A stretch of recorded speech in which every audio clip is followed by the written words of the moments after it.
Tonight, the Coast horse few fancied wins the Melbourne Cup. A Budrum woman allegedly ripped off by an Uber driver.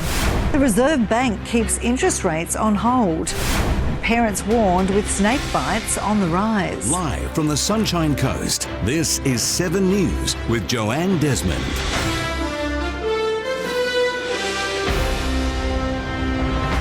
Good evening, thanks for joining us. The Sunshine Coast Turf Club is celebrating after becoming part of Melbourne Cup history today. Corbel Park-based trainers Sheila Laxon and John Simons navigated a victory many thought was impossible as Knight's Choice stormed home at Flemington. The 164th Melbourne Cup again brought crowds to Flemington, but a horse with regional Queensland connections wasn't enticing too many punters.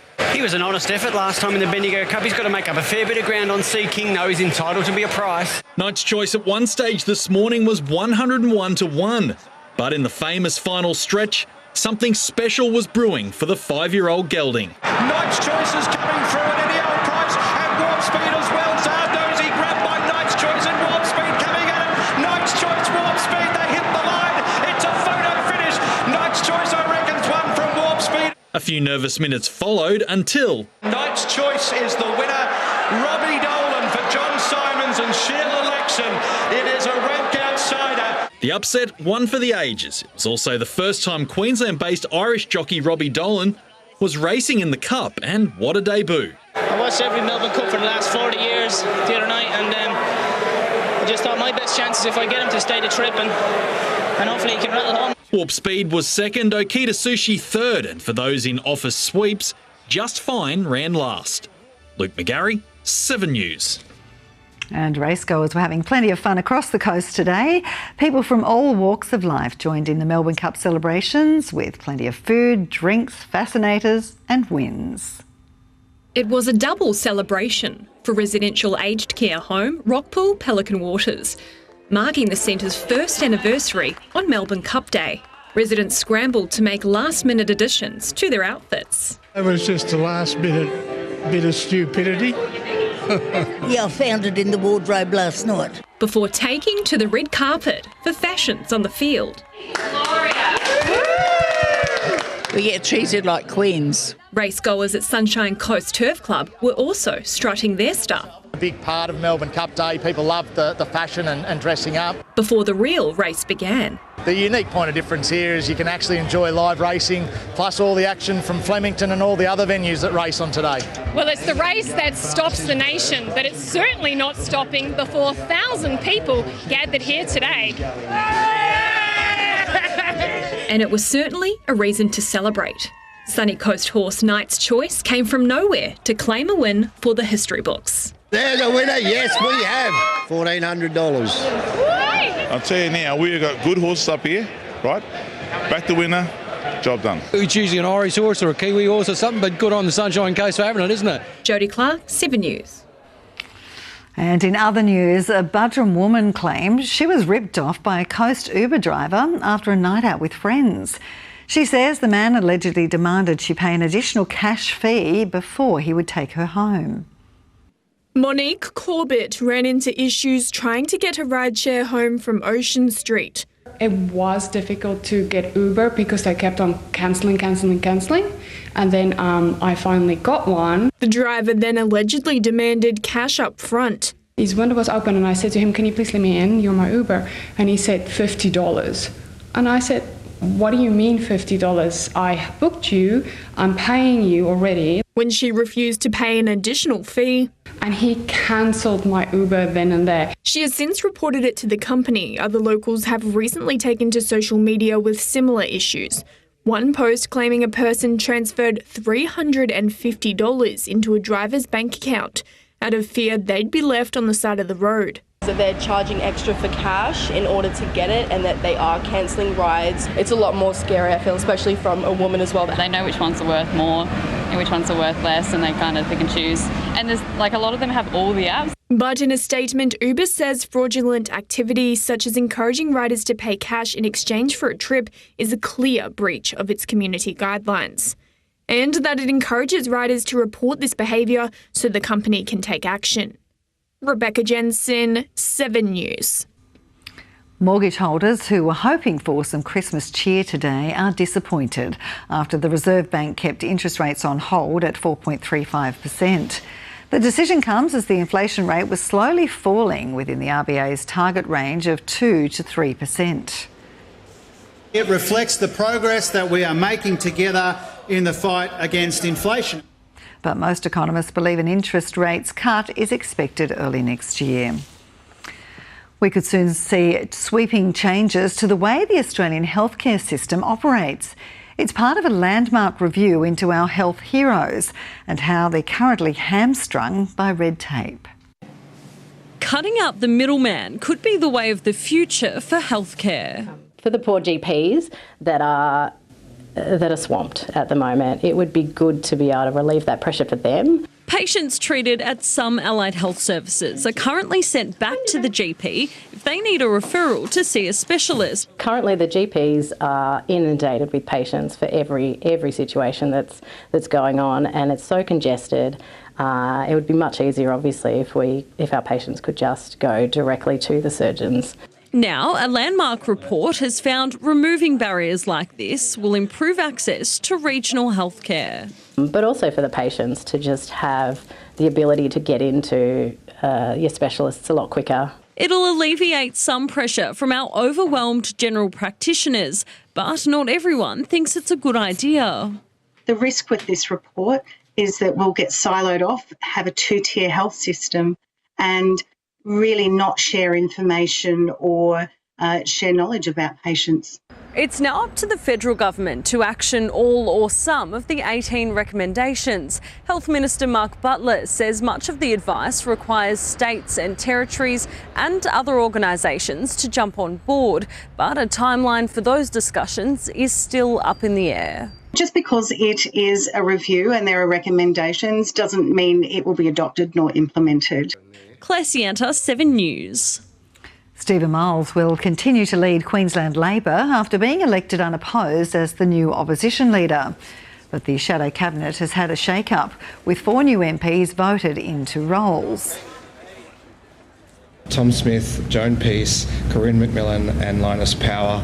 Half of our shadow cabinet will be women. All of our regional MPs will be in shadow cabinet.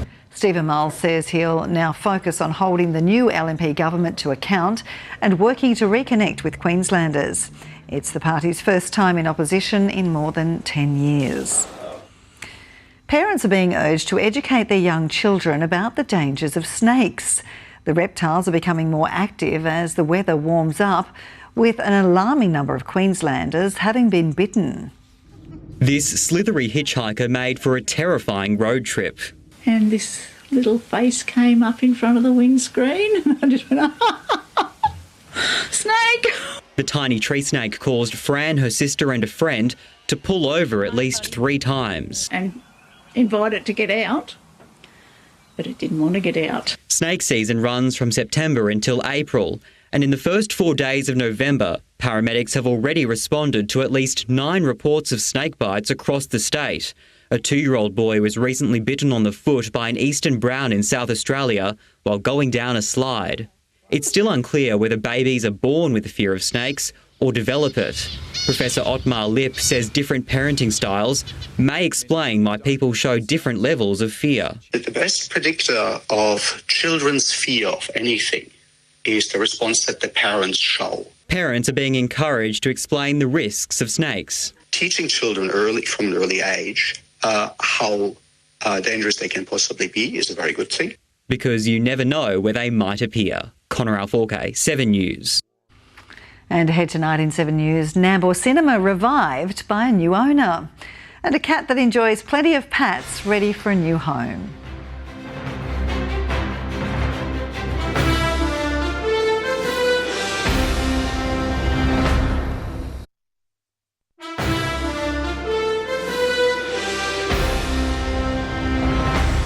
Thanks for joining us here on 7. Queensland researchers are on a mission to debunk the concussion crisis beyond football injuries. They say athletes have been suffering from brain trauma for decades, and expectations to perform in sport are fueling the risks. Win this match. A hit to the head. Oh, here we go. This is not good.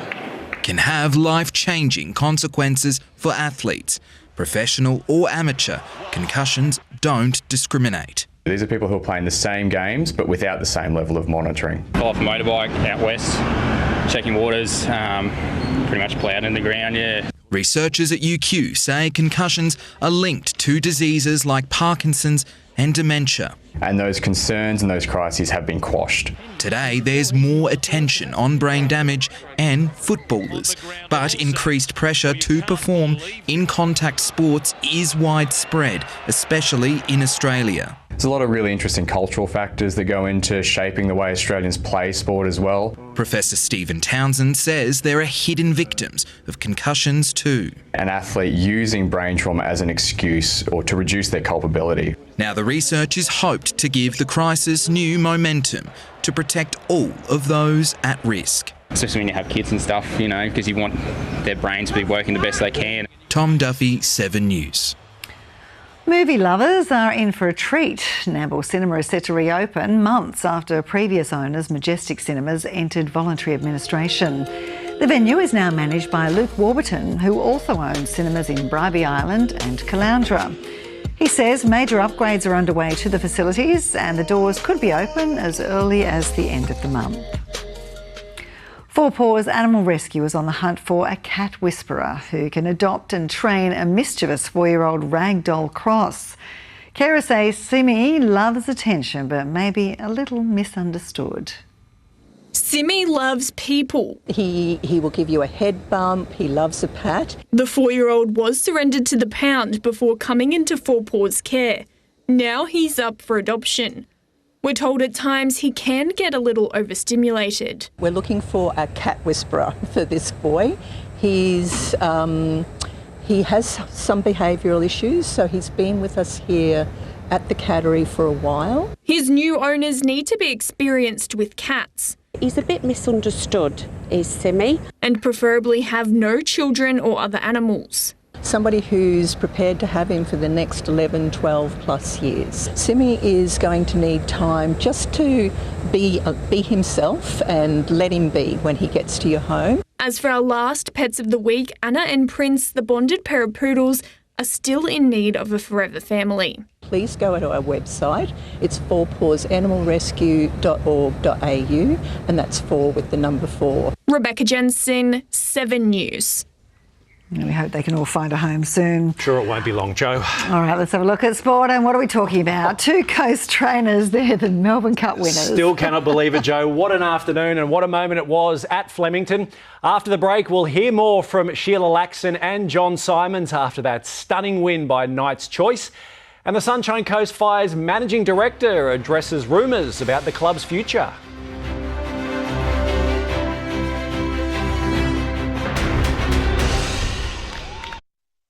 Stream 7 News anywhere, anytime, live and on demand on 7plus.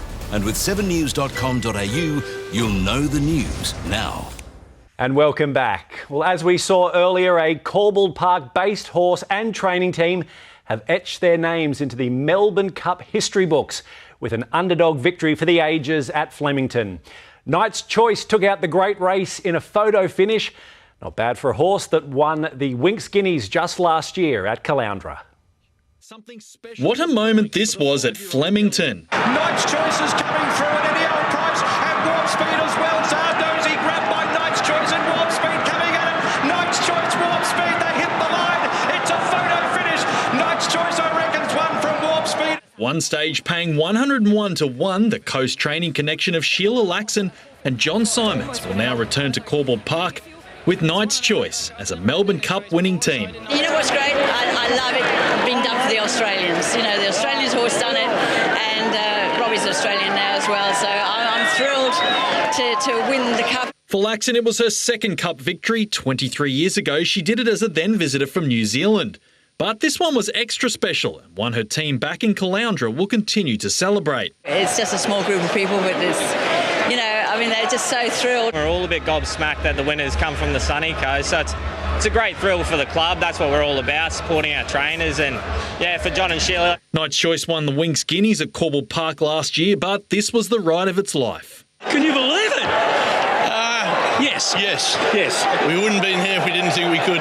What a great ride by Robbie. You know, he stayed in, he took the risks, went through the pack. I was worried, and he got further back than we talked about. For Queensland-based Irish jockey Robbie Dolan, it was his first time riding in the Cup. I think I'll be singing for the rest of my life after that. What the hell? Thank you so much. Thanks for sticking with me. Luke McGarry, 7 News. I'm sure those celebrations are continuing as we speak. Now, the Sunshine Coast Fire haven't ruled out competing in Football Australia's national second-tier competition after rejoining the shortlist for the league that's due to start next year. Earlier today, we caught up with the club's managing director, Noel Woodall, who addressed some of the rumours circulating about the club's decisions. The Fire's adamant it was their decision to withdraw an application to join a new national second-tier comp. We didn't want to enter an A-League model.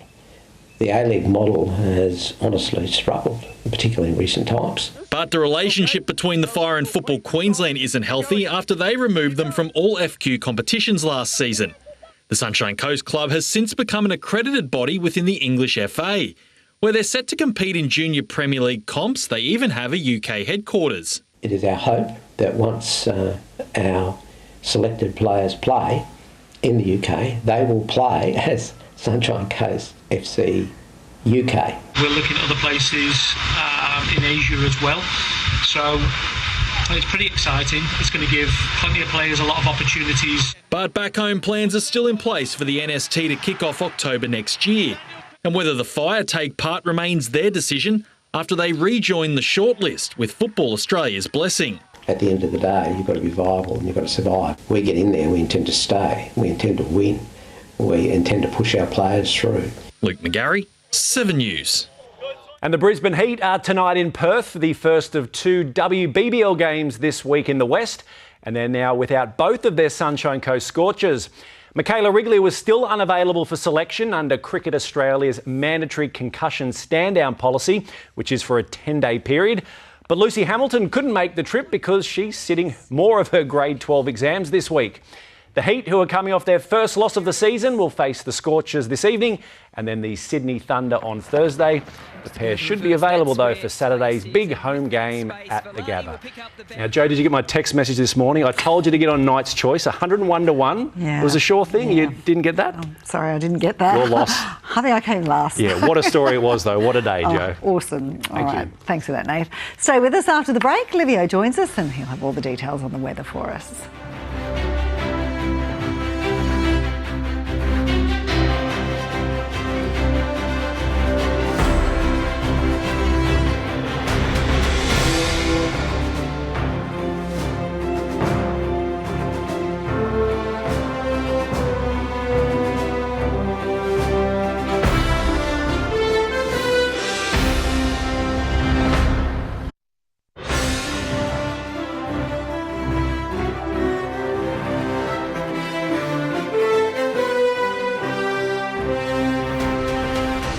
Good evening, Livio Regano with tonight's weather. A cluster of compact but nasty-looking thunderstorms fired up this afternoon. First across the Darling Downs, then the Lockyer Valley, and finally Sunshine Coast hinterland.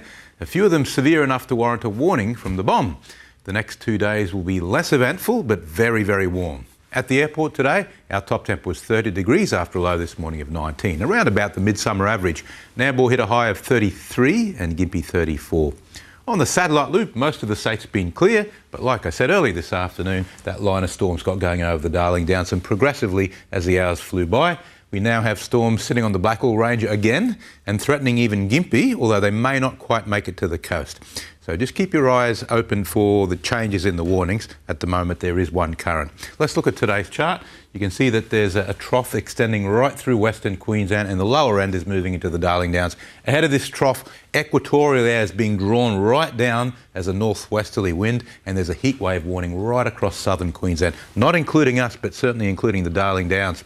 On tomorrow's chart, that inland trough, which did spawn today's storms, regresses westward. So that'll take the focus of storms away from the Sunshine Coast. There's still a chance we get something, but it's most likely will just be sunny. And then on the outlook chart, we'll have to wait for the next front to pick up that trough. That'll be Friday before we get storms recurring back in the southeast coast. Until then, we'll have 2 sunny days and very warm ones in the 30s with strong northerly winds, possibly reaching warning force. So very choppy out there on the open water. So now the latest from the Weather Bureau. Boating forecast for Sunshine Coast waters. The next 3 days will be a real northerly blowout, up to 25 knots on most days, but even possibly reaching 30 knots on Thursday, for which a strong wind warning will likely be issued. Only small surf today, less than a metre, and choppy along beaches facing into the north wind. As always, in situations like this, Kings Beach is your safest bet for swimming. The new moon's well behind us now, so the tidal swing is settling right down. At the moment, we've got our high tide around the middle of the day and low tides around dawn and dusk. For the southeast coast district, chance of a thunderstorm inland, but fine on the coast. Maroochydore, 19 to 31 degrees. Nambour, 33. Gympie, a very warm 35. And looking ahead, after a couple of hot but quiet days, thunderstorms should return to the scene on Friday and continue through the weekend, ahead of a cooler change, hopefully late Sunday or Monday. Well, that's all for tonight, folks. Pleasure to have your company as always, and thanks for watching 7 Local Weather. I'll be back tomorrow with more on the latest. Hope you can join me then. Now it's back to you, Jo. Great. Thanks for that, Liv. We won't be putting those umbrellas away just yet, will we? Well, that's all from us for this Tuesday. Thanks so much for your company. And a reminder, you can watch a replay of our news on 7 Plus, or you can download the 7 News app. And from all of us here, enjoy your evening. Good night.